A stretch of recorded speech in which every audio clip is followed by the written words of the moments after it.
All right. So for my next bit, I wanted to talk about actually two things that Linda talked about in her news this week. And it's kind of crazy to think about how, like, once something becomes news for Apple, it's just going to stay news for a very long time. I wanted to talk together about the NSO Group Yeah. story and the expanded protections for children. They're not really the same story, but I'm gonna fudge it and say they are for two reasons. First of all, Adam and I had divided stuff up, and I had more than he did, so I'm making this one. But the other reason is because I really think that both of those actually sort of made consumers stop and think about not only all of the information they have on their phones, but how that information might be accessed by someone else or what people might be able to learn from it. Linda was doing a news story about the NSO group, and she said, listen, you're not a target of this because you're not, unless you are a captain of industry, a politician, an activist, or a journalist. You're not a target of this. And then most of those people are also not targets from this either.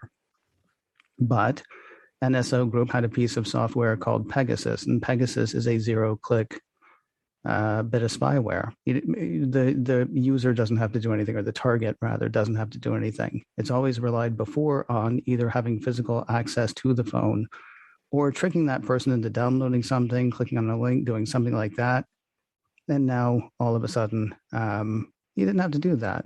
Now, Apple's senior vice president of software engineering, Craig Federighi, said, look, they're spending millions and millions and millions of dollars doing this. And so that tells you two things. First of all, it's not the easiest thing in the world. And second, it's not happening to you because of the millions and millions and millions of dollars, as we say.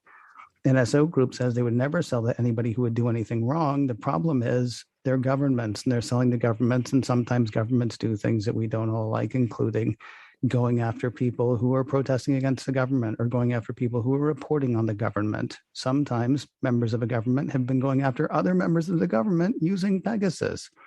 When I say I don't mean here in the States, as far as we know. I mean, probably not.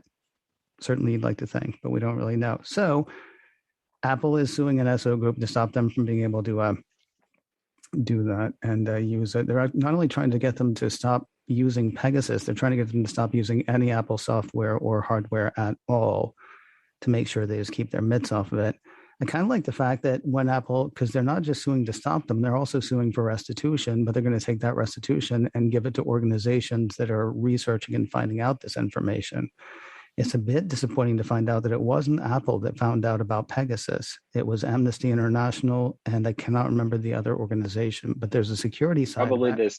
this is the researchers at Citizen Lab, who is one of Yes, the organizations that Apple's going to fund with the that's right. proceeds from these lawsuits. That's right. It's Yeah. Citizen Lab out of Toronto, I think. And then I can't remember what Amnesty's tech side is called. But anyway, Apple, yes, they're donating to both of those organizations. And then any money they win from the suit, they're going to donate to those organizations as well. So that's really a very good thing.